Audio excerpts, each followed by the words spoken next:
literalmente desenmascarando a Babilonia. Le hemos colocado, o Babilonia al descubierto. Babilonia al descubierto. Yo quiero pedirle que pongan mucha atención. Yo voy a tratar de hacer una introducción a este tema. Yo creo que puedo sentar las bases para que lo que va a hablar Gregorio y luego lo que va a hablar también nuestro hermano Gabriel. Amén. ¿Cuántos están dispuestos? ¿Tiene su mano, su teléfono? Ya todo el mundo ya tiene la tecnología, ¿no? Pero tenga eso ahí disponible, buscando las notas. Si tiene algo que anotar también lo puede hacer. Qué sé yo, un lápiz, un papel o en su propio teléfono, una nota. Y vamos a descubrir a Babilonia. Amén.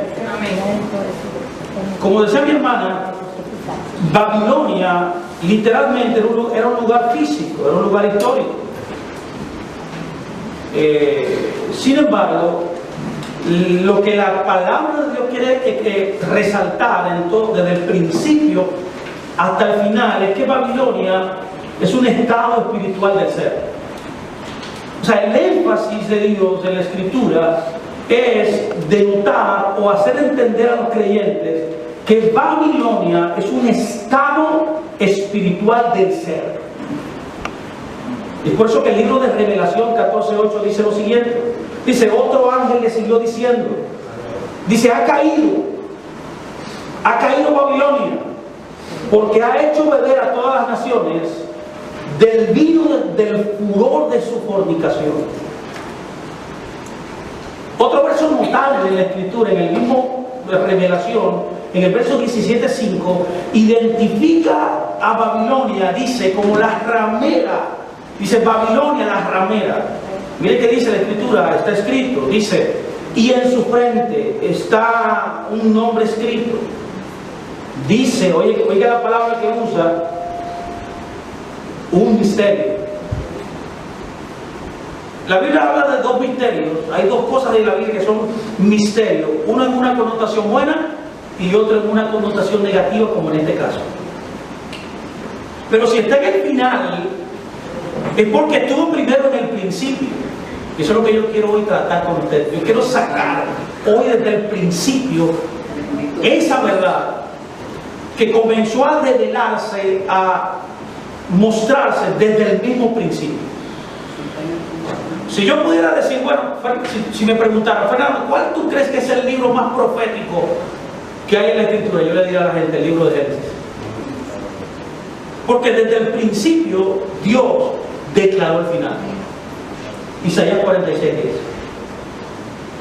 Pero mire que sigue diciendo, dice Babilonia, un misterio, Babilonia, o sea, el misterio es Babilonia.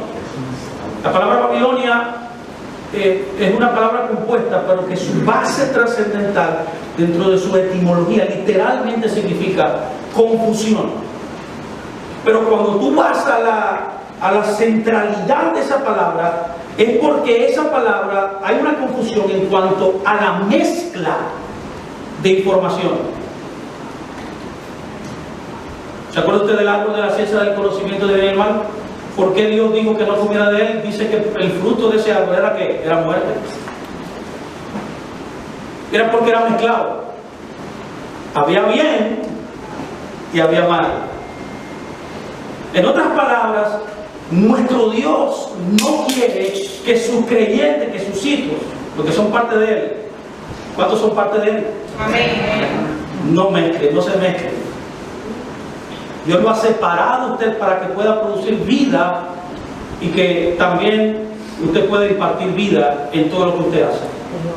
Es por eso que dice, un misterio, Babilonia, dice la grande, la madre de las rameras y de las abominaciones de la tierra. Babilonia, como les decía, simboliza la actitud del corazón que nos hace pensar que podemos resolver todos nuestros problemas y satisfacer todas nuestras necesidades sin Dios. Miramos al gobierno, la política, la ciencia, la tecnología, la psicología, la sociología, la economía, el entretenimiento y la religión para nuestra ayuda, cuando nuestra ayuda es nuestro Dios. Babilonia tiene que ver con tratar de yo ser independiente, ser yo mi propio Dios. Es una condición del ser, es un estado de siempre querer ser lo que yo, mi yo, lo que mi mente quiere que yo sea. Es interesante saber que el punto central es usted poder salvarse a usted mismo. En otras palabras, todo lo que nosotros hagamos, todo lo que nosotros pensemos, todo lo que nosotros digamos, tiene que estar conectado siempre con la palabra de Dios. Cuando yo estudio Babilonia, veo algunas de sus características. A través de la escritura, habla de mente carnal, podría traducirse también como algo que es un engaño, como algo que exalta el orgullo, como le dije, una confusión. Todo lo que trae confusión no viene de Dios. Es un concepto que está conectado, Babilonia, a las imaginaciones de la mente del hombre carnal. Es mucha palabrería, mucha filosofía, como decía Pablo, huecas sutilezas. Cuando hablo de Babilonia, la Biblia me enseña que es una acumulación de conocimiento humano por experiencia propia. Es igual que el misterio en la Biblia, hay dos misterios. También el conocimiento en la Biblia, también hay dos formas de conocimiento. Una es conocimiento experimental, que por primera vez sale en el árbol de la ciencia del bien y el mal. Es la palabra da'at en el original hebreo, que es conocer algo por experiencia propia. Pero Dios quiere que usted no conozca las cosas por experiencia propia, sino que usted conozca las cosas porque su Padre le dice: haz aquello, haz lo otro, y así usted obedece a ese Dios que es su Padre. ¿Ve la diferencia? Uno es basado en tu propia mente y el otro es basado en la obediencia a un Padre. Cuando voy a Babilonia, veo en Babilonia también que la Biblia me enseña que Babilonia habla de sectarismo.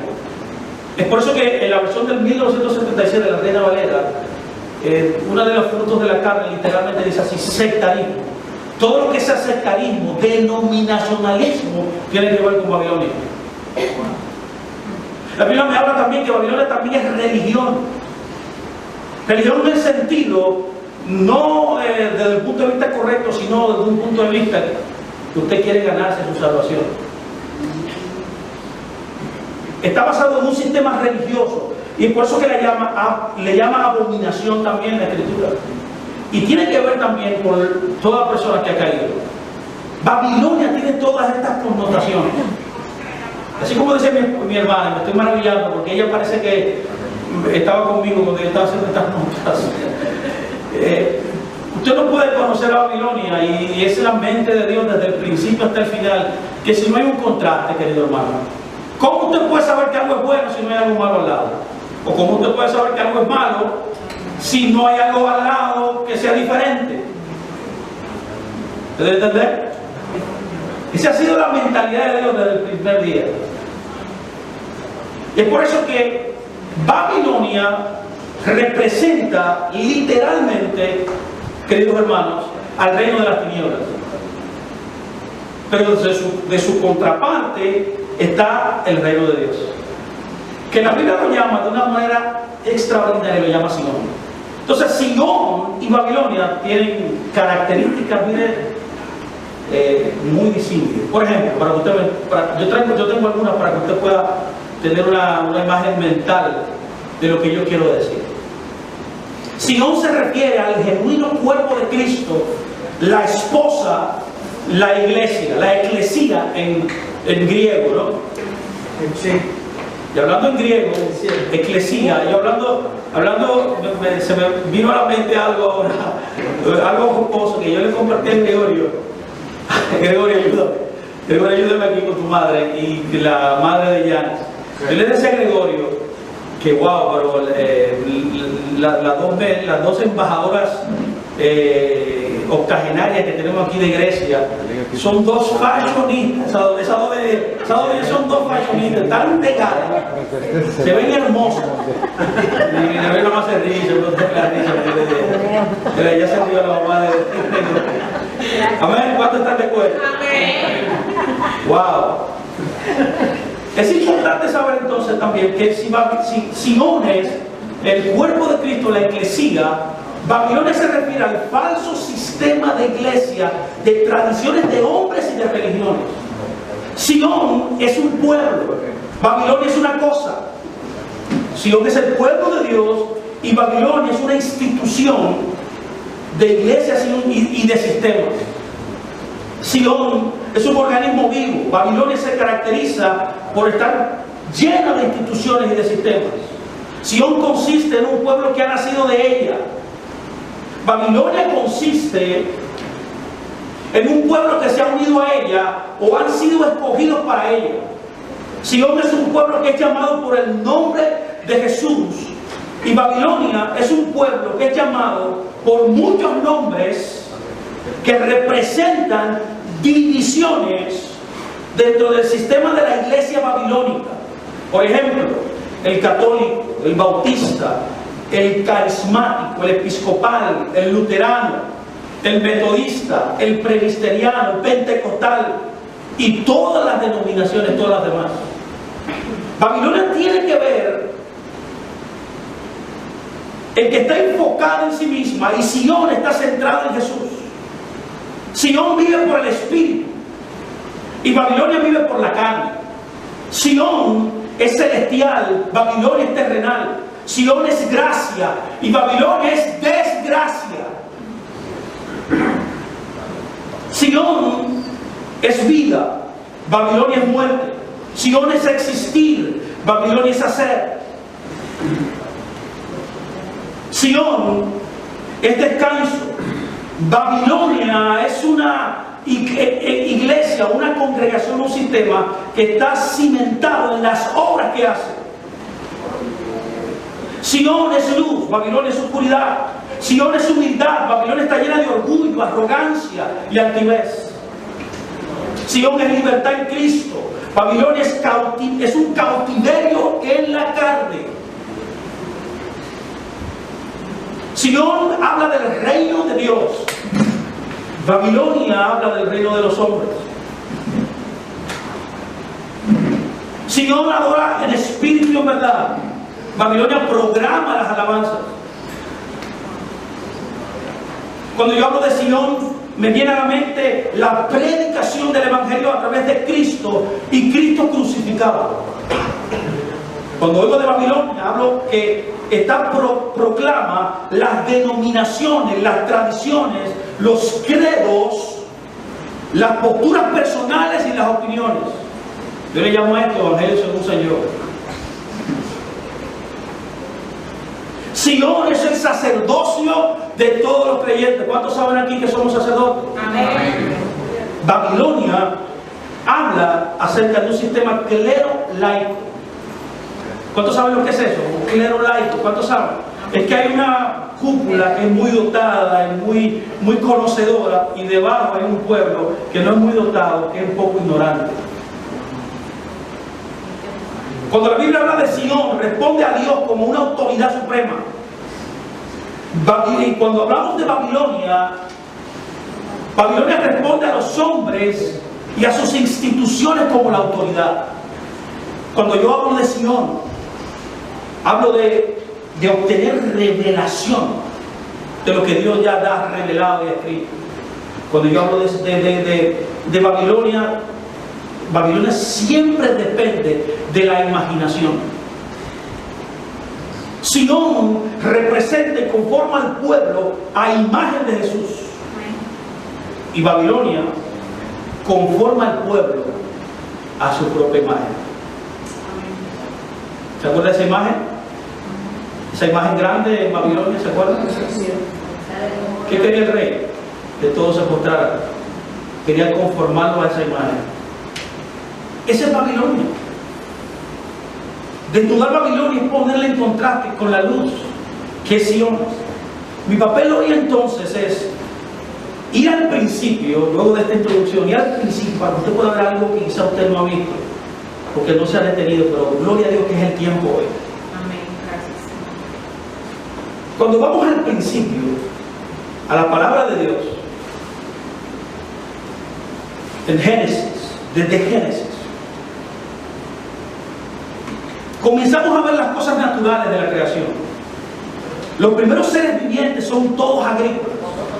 Es por eso que usted ve que Jesús siempre que hablaba siempre en términos agrícolas. Él hablaba de semilla, de trigo, usaba las aves. Eran símbolos o conceptos parabólicos sacados desde el mismo Génesis. ¿Cuántos pueden saber hoy que Jesús siempre lo que habló fue lo que está escrito en el principio? En una ocasión se le presenta un grupo de fariseos y quieren hallarlo en falta acerca del matrimonio. Jesús, que le preguntan, ¿Jesús es lícito el divorcio? ¿Qué tú crees de eso? ¿Y qué contestó él? En el principio. En el principio. No era así. ¿De dónde Jesús saca su información? ¿De dónde Jesús establece los fundamentos, los patrones? La voluntad de Dios desde el principio. Y este es el principio donde Dios comienza de una forma agrícola, porque Dios sabía que todo el mundo conocería que era una semilla, o que todo el mundo sabría que es el sol, o un río, una corriente, ¿sí o no? O qué sé yo, la lluvia. Era porque no importando el lugar donde usted naciera, independientemente, usted pudiera entender por la creación todos los principios bíblicos. Todos los principios bíblicos, querido hermano, están todos incrustados en la naturaleza.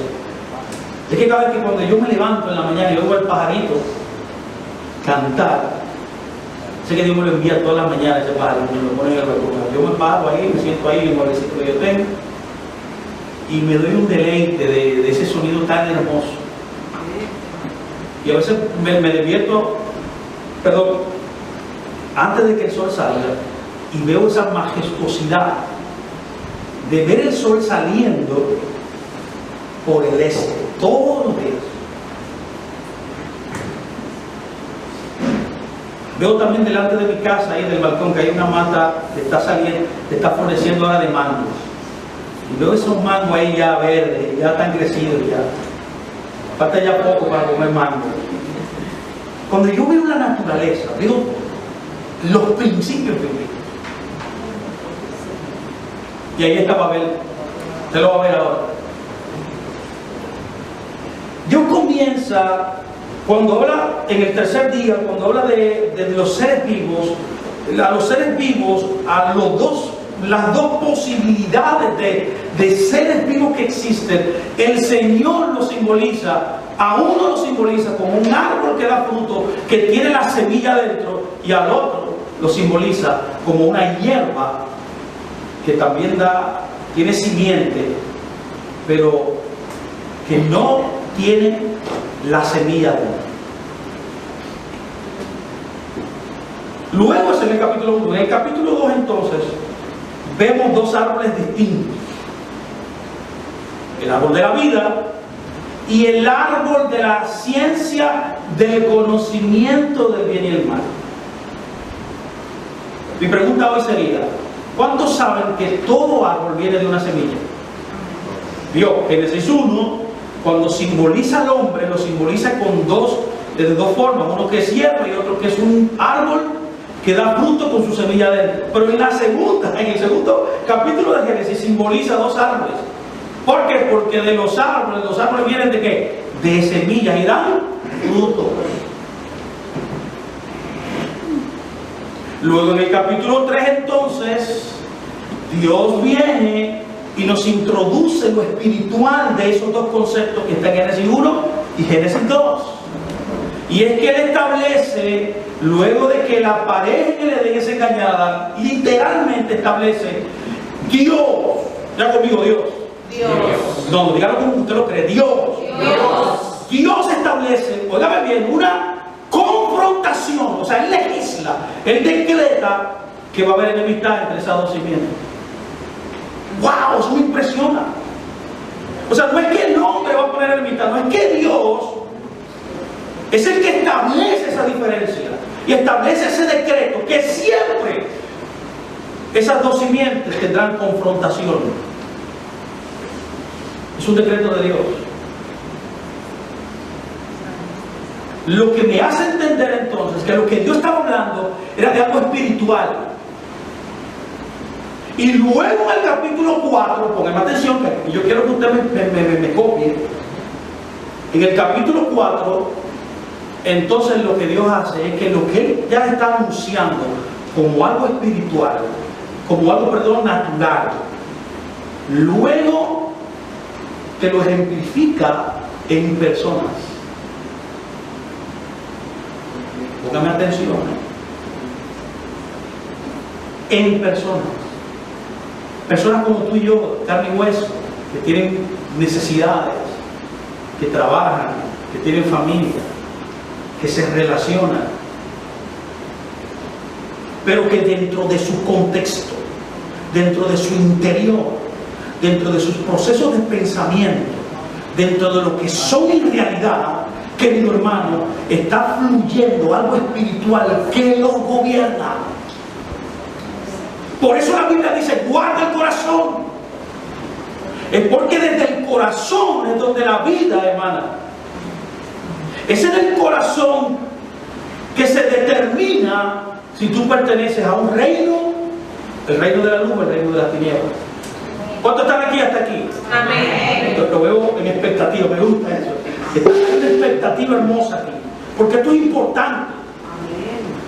Las acciones que usted hace, todo lo que usted hace, los compromisos, su trabajo, todo lo que usted se mueve en la vida, en lo natural, en lo exterior, tiene que ver con el ser que usted tiene adentro, con lo que usted tiene introducido en su interior. Y es ahí donde Babilonia, o donde el reino de Dios, Sion, opera. Y desde el principio vemos que la intención de Dios fue siempre que su creación, el hombre, lo que Dios había determinado que lo representara a él en la tierra, viviera, queridos hermanos, en la luz, gobernado bajo sus leyes, viviendo la cultura de un reino que es celestial. ¿Cuántos están aquí? Amén.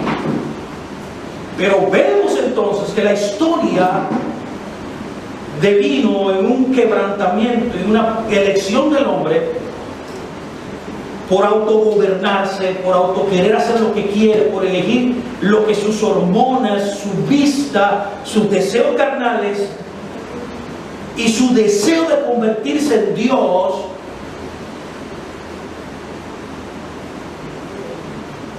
produjo.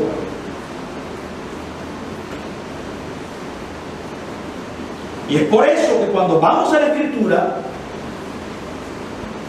la primera persona, y esta palabra es importante porque es un código, hoy le voy a dar a usted una llave para que usted entienda la Escritura desde el final hasta el principio, porque desde el principio hasta el final es un mismo mensaje que Dios está hablando.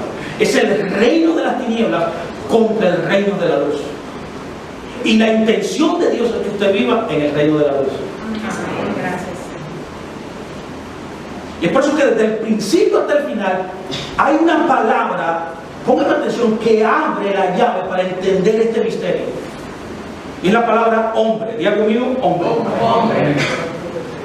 Cuando usted va al libro de Apocalipsis, por ejemplo, para que usted, quiero hacerlo breve porque me gustaría tomar un tiempo, pero el tiempo no va a dar. Yo quiero establecer una base para lo que van a establecer nuestros hermanos. Que tenga un marco conceptual, mental, para que usted pueda entonces poder cimentar sobre esta base lo que ellos van a hablar. Y es que cuando usted va a Apocalipsis, en el libro de Revelación, ponga atención, porque la palabra hombre es la palabra llave que abre desde el principio hasta el final toda la revelación. La Biblia, lo que habla desde el principio hasta el final, lo que pertenecen o al reino de la luz o al reino de las tinieblas son hombres. Adán. Y es por eso que el libro de Revelación 13:18 nos dice lo siguiente: aquí hay sabiduría, el que tiene entendimiento cuente el número de la bestia. Y dice, pues es número de hombre. Y su número es 666. Hay un manuscrito que dice 665, hay otro que dice 613. O sea, no sabemos realmente cuál es. Pero porque el punto no es el 666. ¿Sí? Hay tantas especulaciones. Yo sé que no es el tema. Hay tanta especulación del 666, que el 666 es un chingo, una cosa, miles de conjeturas. Pero hay manuscritos que uno dice 666, otro dice 666, otro 665. Entonces el punto aquí no es el 666. El punto aquí, lo que Dios quiere contar, es que el contexto lo que está tratando de decir es agrupar un grupo de personas en un solo hombre. Y dice que ese hombre, por eso dice un número de hombre en singular, pero en lo que se cuenta, el número, la palabra ahí, cuando dice el número, literalmente lo que está tratando de decir es la palabra griega, yo creo que es la palabra aritmos. ¿Cómo se dice? Aritmos. Que cuando usted busca la contraparte en el hebreo, es la palabra mispah. Y es la misma palabra que se usa del libro de Números en el Génesis, que era el registro que se hacía de la genealogía. Lo que está diciendo aquí el escritor de Revelación es que este hombre, que era un hombre corporativo, oye, qué tremendo, donde ese grupo de personas iba a ser contado, se iba a escribir, contar dentro de este hombre. Pero usted puede decir, este hombre, ¿cómo que este hombre es la llave? Sí, usted verá ahora. Cuando usted va también entonces al libro de Daniel, que Gregorio va a hablar de esto de una manera extraordinaria. Yo solamente quiero resaltar algo. Y es que Daniel también nos habla acerca de este hombre. Daniel, cuando habla de esa imagen grande que representa al reino, ¿sí o no? ¿Se acuerdan cuánto han leído eso? Lo que él quiere resaltar también, que estos reinos, que aunque eran reinos que existieron en la historia, era un hombre, porque representaba un reino, representaba un sistema sin Dios, y lo agrupa en un hombre. Usted ve ya bien la Biblia cómo se está viendo en el Nuevo Testamento y en los profetas ahora te describe ese hombre corporativo donde hay muchas personas. Es por eso que dice en Daniel 2:32, 33 lo siguiente, dice: la cabeza de esta imagen de oro fino, dice su pecho.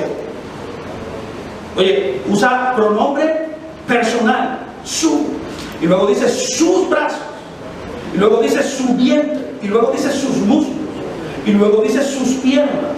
Está usando términos como si fuera un hombre individual, porque era algo corporativo que el escritor aquí estaba tratando de resaltar. Era una agrupación de reinos separados del reino verdadero, del reino de la luz, del reino de Dios.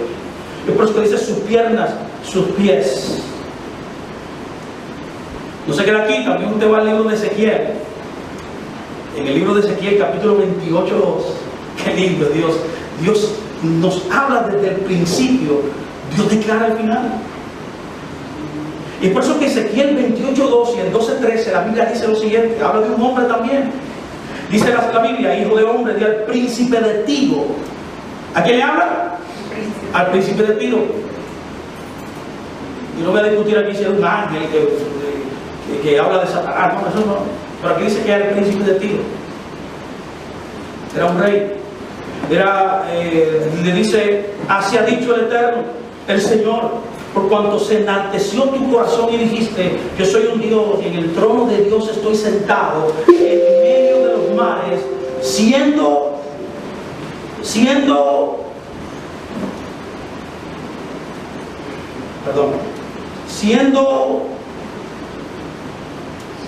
tú, dice, siendo tú, oye, ¿qué dice? Un hombre, la misma palabra, un hombre, porque era la llave desde el principio hasta el final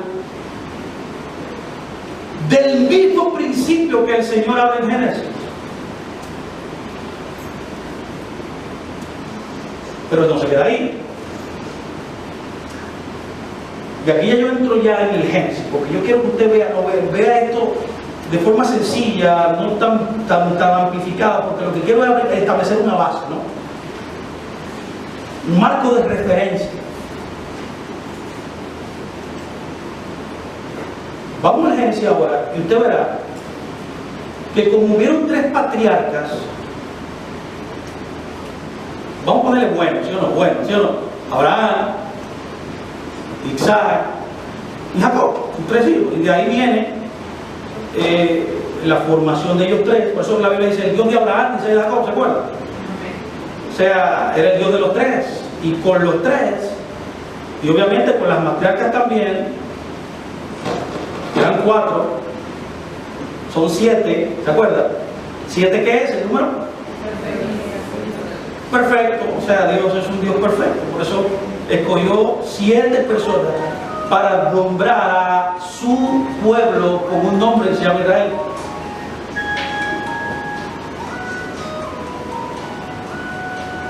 Y cuando tú vas, ¿qué pasó? Y cuando tú vas y ves los nombres de los 7, literalmente los primeros 7 nombres, los pone en línea así, y la primera palabra de cada uno forma Israel.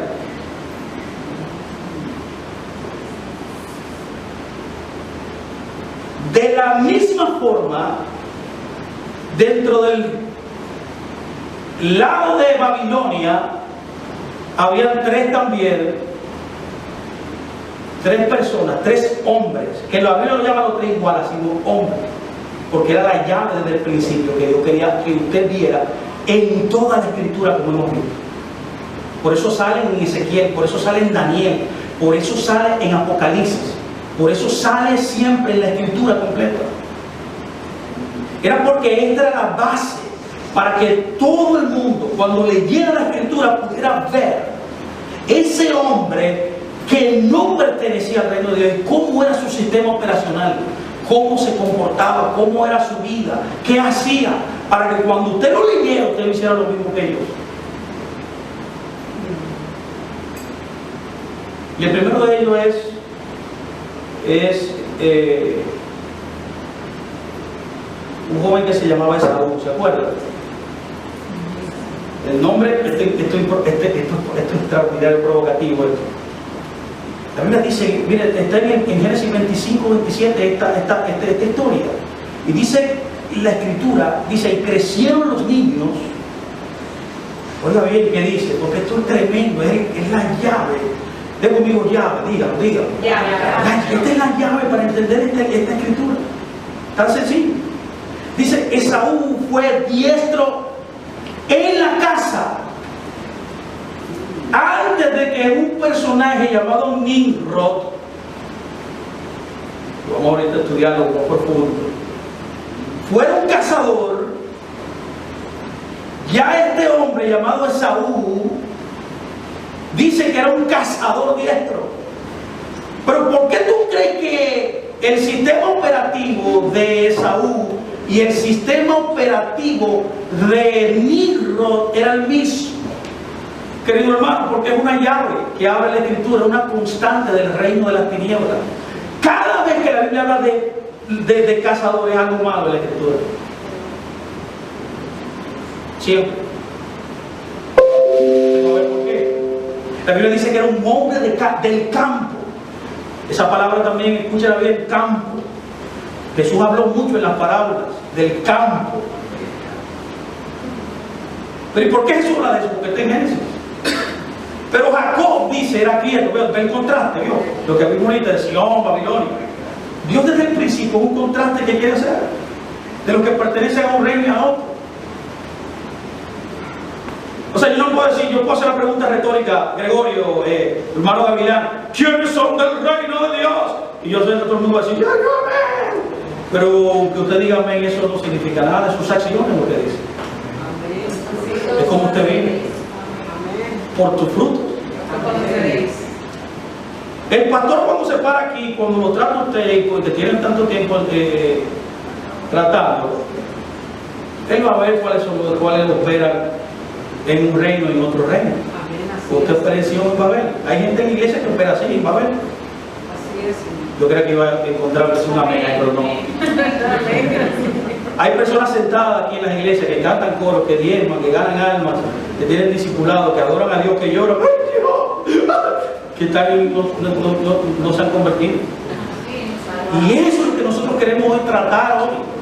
Que usted salga de Babel, de la confusión, del reino de las tinieblas, de lo descrito ahora aquí, de lo que hemos tratado de describir. Dice que era un hombre de campo. Tome esa palabra, campo. Pero Jacob era varón quieto. Wow, esa palabra es extraordinaria en la escritura. También, tome quieto, que lo voy a describir brevemente, que habitaba en tienda. Esa palabra es extraordinaria también. La casa, ¿se acuerdan que hablamos de eso también en una ocasión anterior que estuvimos aquí? Y amó Esaú, y dice, y amó Isaac a Esaú porque comía de su casa. ¿Por qué yo siempre digo, por qué dije ahorita que cada vez que la Biblia habla de cazador es algo negativo en la escritura? Es porque la palabra cazador en la escritura tiene una connotación de acechar. Es alguien que está escondido, oiga la palabra, escondido, o acá, ahí, no muy visible, ¿sí o no? Ahí observando, bien, esperando su presa para agarrarla. Y en contraste, la palabra que usa quieto, literalmente es la palabra tam, en el original hebreo, tamim, que literalmente significa alguien que ha sido completado. Del contraste, ¿lo ve?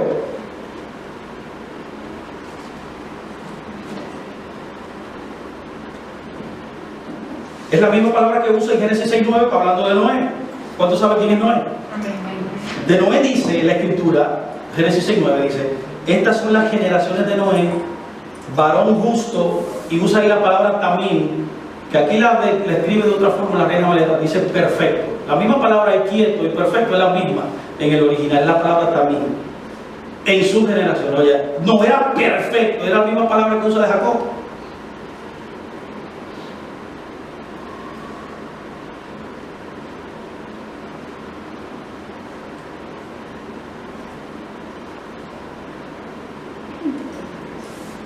Pero hay algo interesante que me llama la atención aquí en este verso en cuanto a Esaú. Y es que Esaú, dice la Biblia que es un hombre de campo. Un hombre de campo.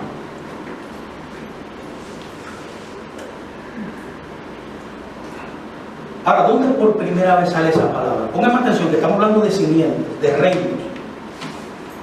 Sale por primera vez en Génesis 3:1. ¿De quién habla Génesis 3:1 que estaba en el campo? De un personaje que era la serpiente. ¿Dónde está escrito? Mira lo que dice. Pero la serpiente era astuta, más que todos los animales del campo.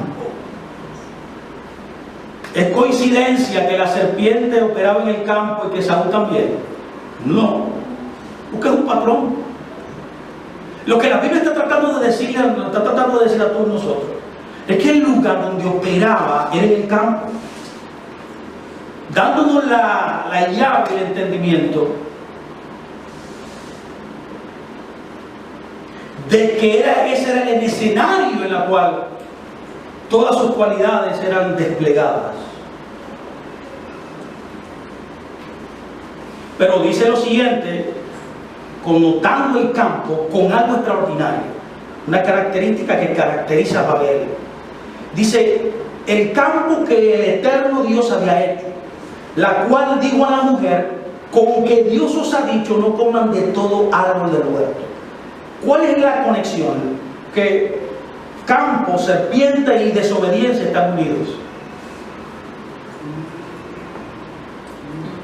La serpiente, igual que todo el que tiene la simiente de la serpiente, que es la base de Babel, desde el principio, son los que caminan en el mundo y están en desobediencia. Porque la característica primaria de Babel es que desobedece los mandamientos de Dios. no se queda ahí. Yo le dije a usted que ese hombre es la llave. Miren otro ejemplo.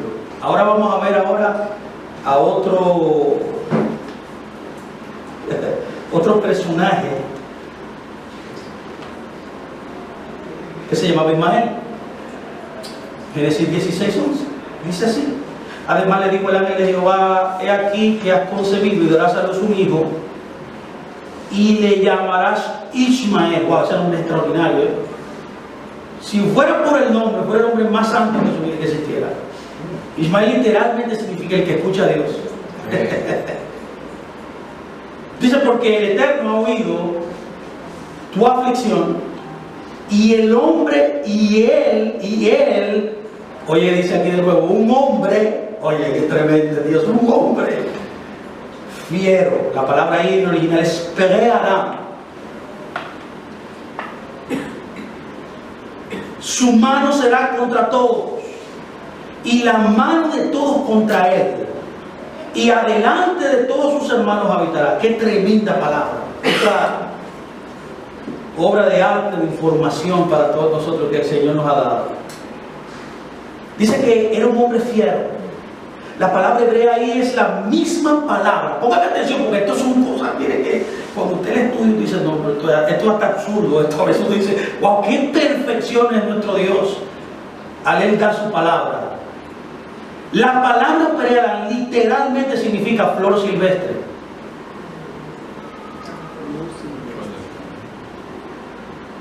¿Dónde se dan las flores silvestres? En el campo. Sí.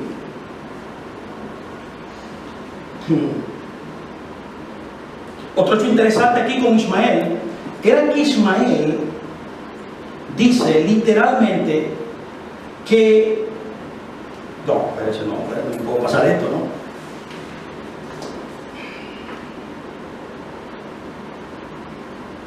Sí. Cuando dice delante de todos sus hermanos habitará, Dios nos está dando una señal extraordinaria también, y es que la palabra habitará aquí literalmente es la misma palabra que Dios usa en toda la escritura para cara.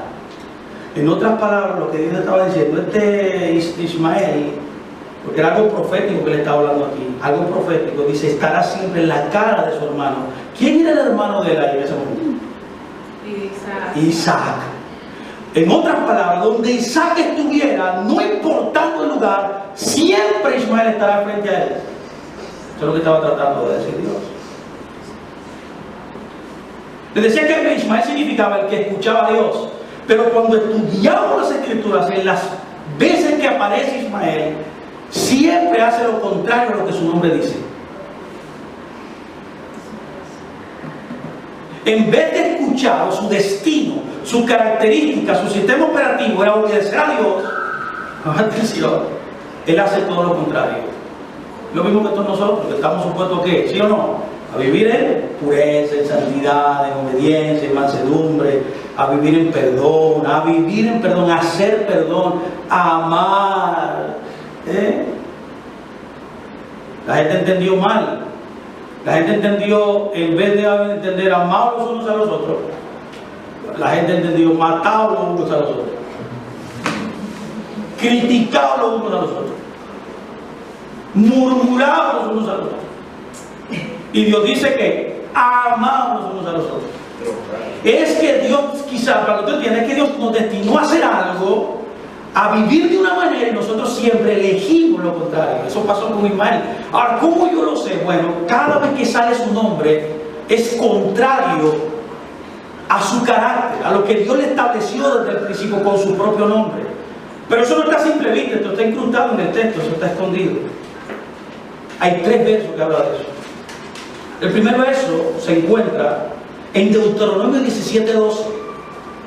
Dice: y un hombre procede insolentemente, no escuchando al sacerdote. Eso está en Deuteronomio 17:12. Esa palabra que dice no escuchando es Ismael en el original. En otras palabras, una de las manifestaciones de Ismael, o sea, la representación que él tiene de la simiente que no es la de Dios, del reino que no le pertenece a Dios, es no escuchar. ¿A quién? Al sacerdote. Vamos a ponerle así al pastor, al líder. ¿Vio? ¿Qué otro lugar parece está incrustado en Ismael? En Deuteronomio 18:19. Mire que dice la Escritura, dice, si un hombre no escucha mis palabras, las que de ese profeta pronuncia en mi nombre, yo mismo le pediré cuenta de ello. Ahí donde dice no escucha, está Ismael incrustado. Ismael no solamente no escucha a los pastores, a los líderes, Ismael tampoco escucha a los profetas de Dios. Y por último, la Biblia enseña en Deuteronomio 21:18 lo siguiente, dice, si un hombre tiene un hijo rebelde y díscolo, que no escucha la voz de su padre, wow, y su madre, ni la de su madre, dice, y le castigan, y no por eso le escucha. Ahí la palabra no escucha también es Ismael. Oye, Ismael no escucha ni a los líderes,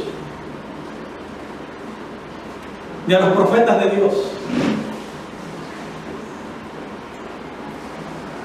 ni a su padre ni a su madre. ¿Le da sentido algo aquí? ¿Se está viendo esto descrito claramente aquí? Sí.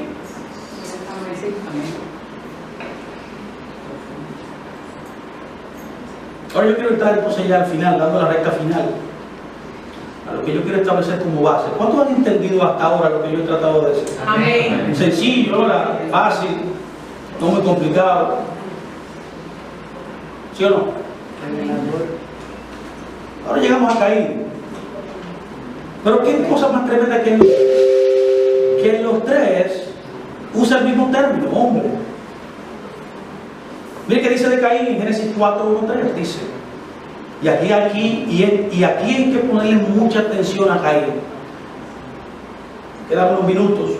Yo quiero tomarme tiempo en Caín, porque aquí que está la clave de todo. Caín literalmente es el paradigma, es el modelo, es el cuadro que por primera vez en la Biblia habla de un hombre que abiertamente, deliberadamente, con propósito, con alevosía, se rebela contra Dios.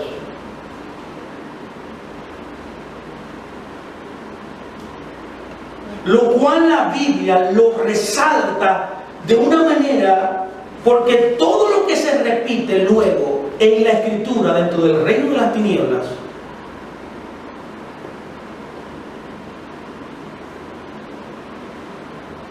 que es personificado en el tema que estamos nosotros tratando de, que es Babel, comenzó con Caín. Dice un escritor, un gran escritor, dice literalmente que Caín es la bestia original.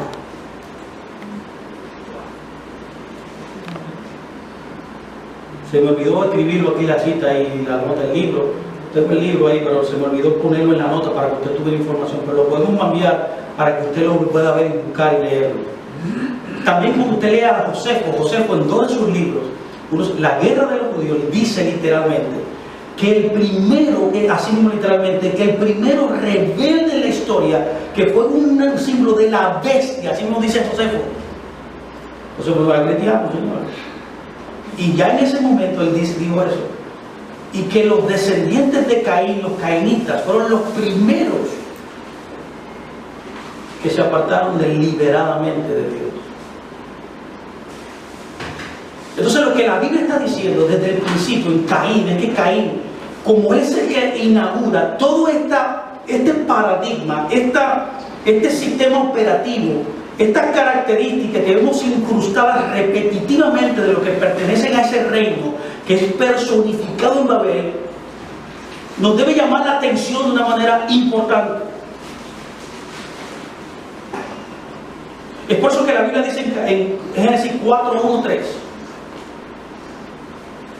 dice lo siguiente, vamos a poner despacio, dice, conoció a Adán a su mujer Eva, y la cual concibió y dio a luz a Caín.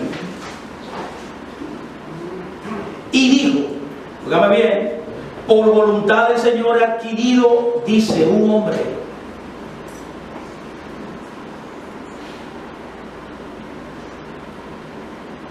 Después dio a luz a su Abel, y Abel fue pastor de Abel. El contraste nuevamente. Siempre debo poner un contraste al lado para que usted lo pueda ver.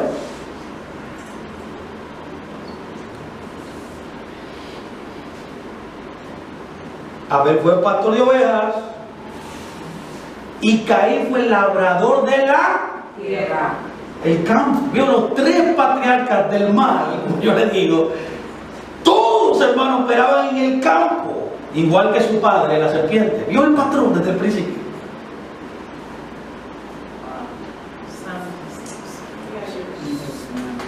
Hello. Qué lindo, ¿eh? Y aquí viene entonces, aquí viene la connotación profética de este verso.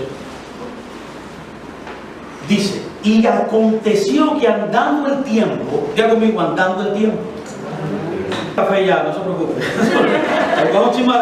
Andando el tiempo, dígalo, andando el tiempo. Andando el tiempo. Esta palabra es importante. Lo que tiene la Reina Valera, muchos de ustedes, que quizás casi todos tenemos Reina Valera, debajo de en ese mismo verso, en esa misma parte,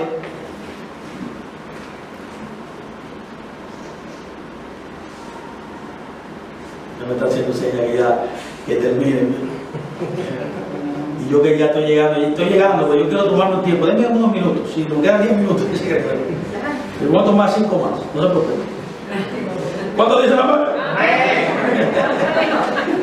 Voy a tratar de hacerlo rápido. Pero yo creo que lo que yo quería establecer ya está establecido. Esto ya es más retórica.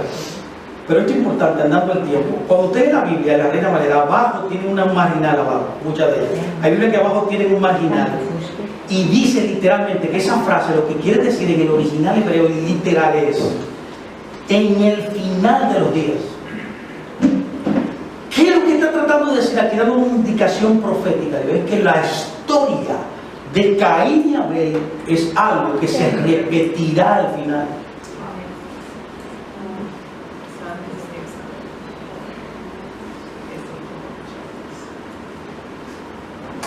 Es por eso que aquí hay que tomar importancia a esta historia. Y a Génesis 1, a Génesis 2, a Génesis 3, como usted está viendo. Y a Génesis 4, que ahí está la clave, todo el engranaje está ahí. Que se repite nuevamente en la Escritura. Todo lo otro es repetición. Repetición, repetición, repetición, repetición. Porque el Dios de la Biblia, nuestro Dios, ya conmigo, nuestro Dios, es un Dios de ciclos, que se repite los mismos principios una y otra vez, generación a generación. Generación a generación siempre habrá un Caín y un Abel. Eso es lo que está tratando de decir. Que al final de la historia tomará una voz más importante, porque es la culminación donde ya Dios establecerá para siempre su reino. Por eso toma importancia este texto.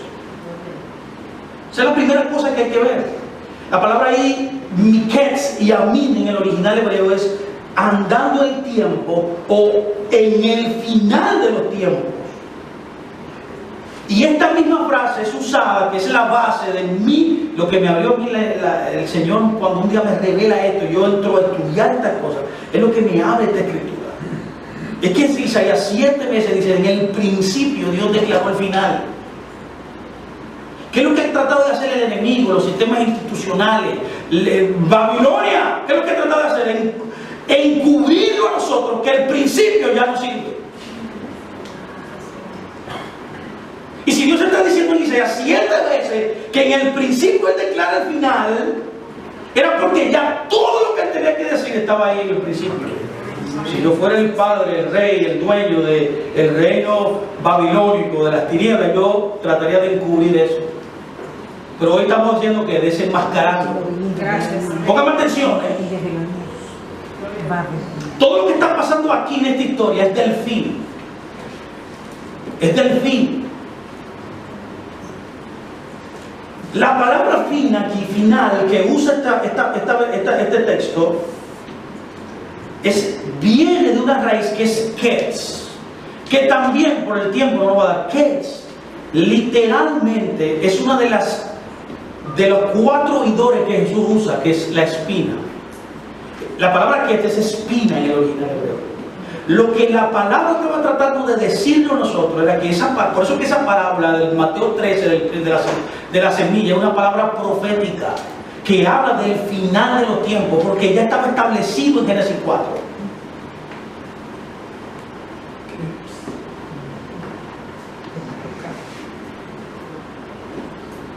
La Biblia comienza con Caín, primero con su nombre. La palabra Caín viene de una raíz que es la palabra Caná, que literalmente significa alguien que toma a la fuerza, toma algo, lo compra, no importando cómo, y lo posee. Lo segundo es que la primera vez que en la Biblia sale no respetar a alguien es en la historia de él. Así es. Es la palabra hebrea Loshaná. Luego viene la primera aparición también de la historia de Caín. Ves que esta historia es importantísima en la Escritura, porque es el modelo, el paradigma del reino de Babilonia. Era un preview o una base, un fundamento, querido hermano, querido amigo que me está escuchando, de lo que representaba un reino que no era de Dios. Y es por primera vez que la Biblia usted ve que en Caín sale odio. Es donde sale la ira y el rencor. Es la palabra hebrea Haná. Luego también, la primera vez en la Escritura que sale la palabra asesinar y matar, en toda la Escritura es la palabra Haná. Por eso los fariseos querían matar ¿a quién? A Jesús. Así es. Por eso dice Primera de Juan, hablando de Caín, dice que el nivel de amor que tenía Caín era de matar a su hermano.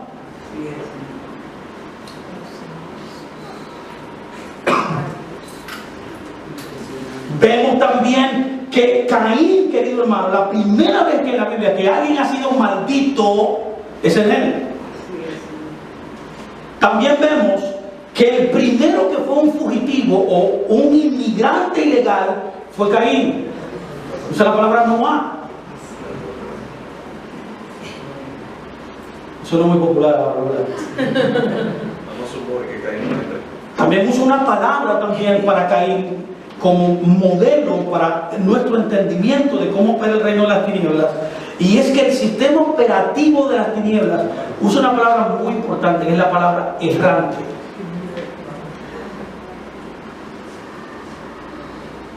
Y es una de las palabras con la cual se describe al adversario. Coincidencia, ¿no, hermano? Diosidencia. Otra de las cosas que dice de Caín y de su vida es que cuando él iba a hacer algo, la tierra, porque él era agricultor, ¿se acuerda? Dice, la tierra no produciría. Cuando usted estudia luego ese bagaje, entiende también que si el hombre ha sido el representante, el modelo, el cuadro, el patrón de todas estas cosas que yo te estoy diciendo, representando y personificando a Babel, póngame atención, su descendencia también. Y es por eso que tú ves que la descendencia de él, el primero que construye, igual que su descendencia, una ciudad de ese Caín.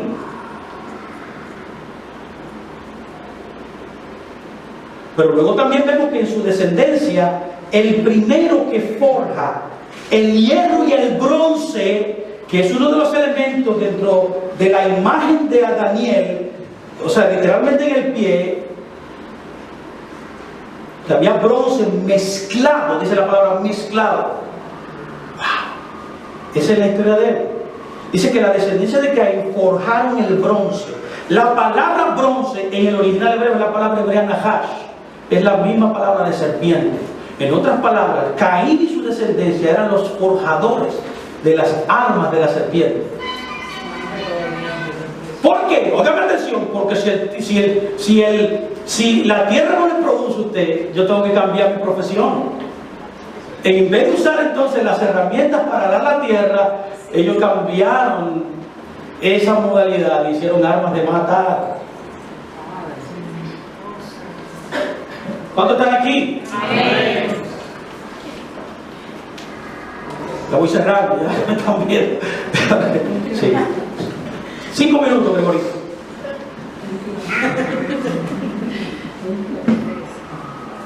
Fue tan fuerte esta herencia, que a uno de sus descendientes, oigan bien, wow, esto es tremendo. Y aquí viene una clave bien extraordinaria de lo que estamos viendo hoy.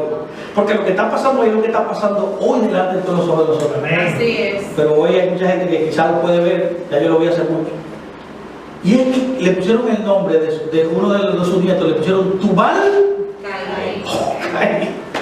Cuando Tubal original hebreo, y tú buscas el nombre Tubal, literalmente viene de una raíz que es la palabra Tebel, que significa literalmente poseer el mundo.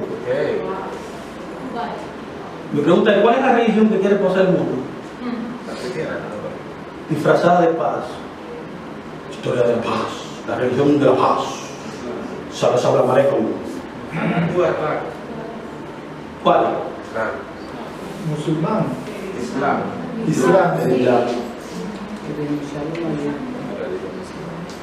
Coincidencia es que los descendientes de Ismael, los descendientes de Isaac y los descendientes de Caín, todos ellos, cuando tú vas hoy al Salmo 83, ahí está escrito, todos son musulmanes.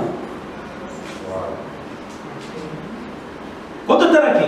Amén. Pero el punto central, y concluyo aquí, ya está mirando mal, es que la característica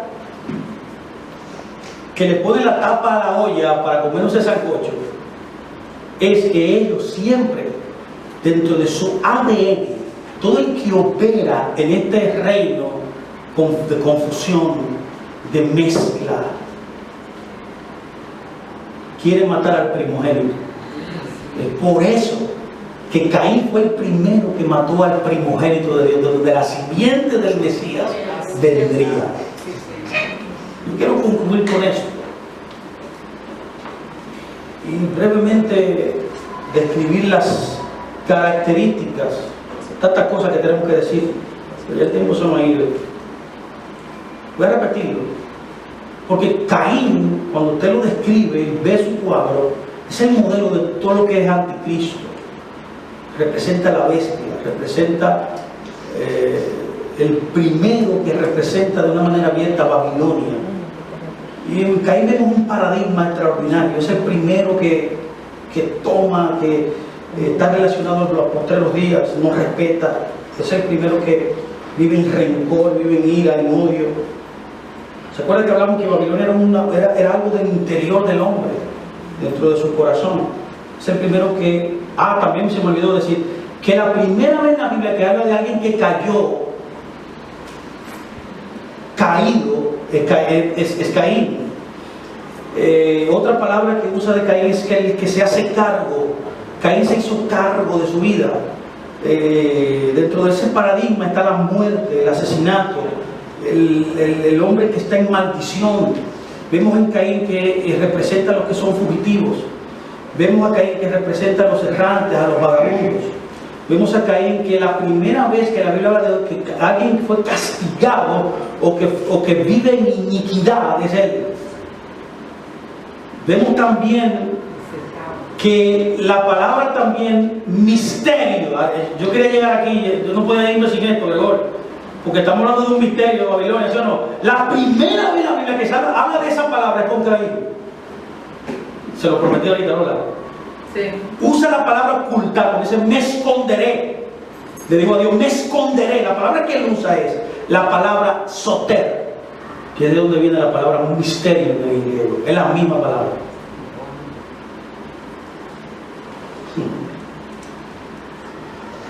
Está asociado a las espinas. Siempre son malas en la escritura. También su suelo no produce, no puede dar fruto, es mentiroso también. Su descendencia edifica ciudades. Son los inventores también, la descendencia de los instrumentos musicales para seducir a las masas. Es uno de los medios que usa Babilonia para que nuestros jóvenes están hechizados ahí, cantando de bobo, todo tan baburio, conejo malo, oye el nombre, conejo malo, y todavía la gente no entiende. Inventores y seductores de instrumentos, inventores también y forjadores de bronce, las armas de la serpiente. Quieren poseer el mundo y tienen el patrón y la intención siempre de matarnos por nosotros y disminuir la población. Hermano, Dios le bendiga, hermano.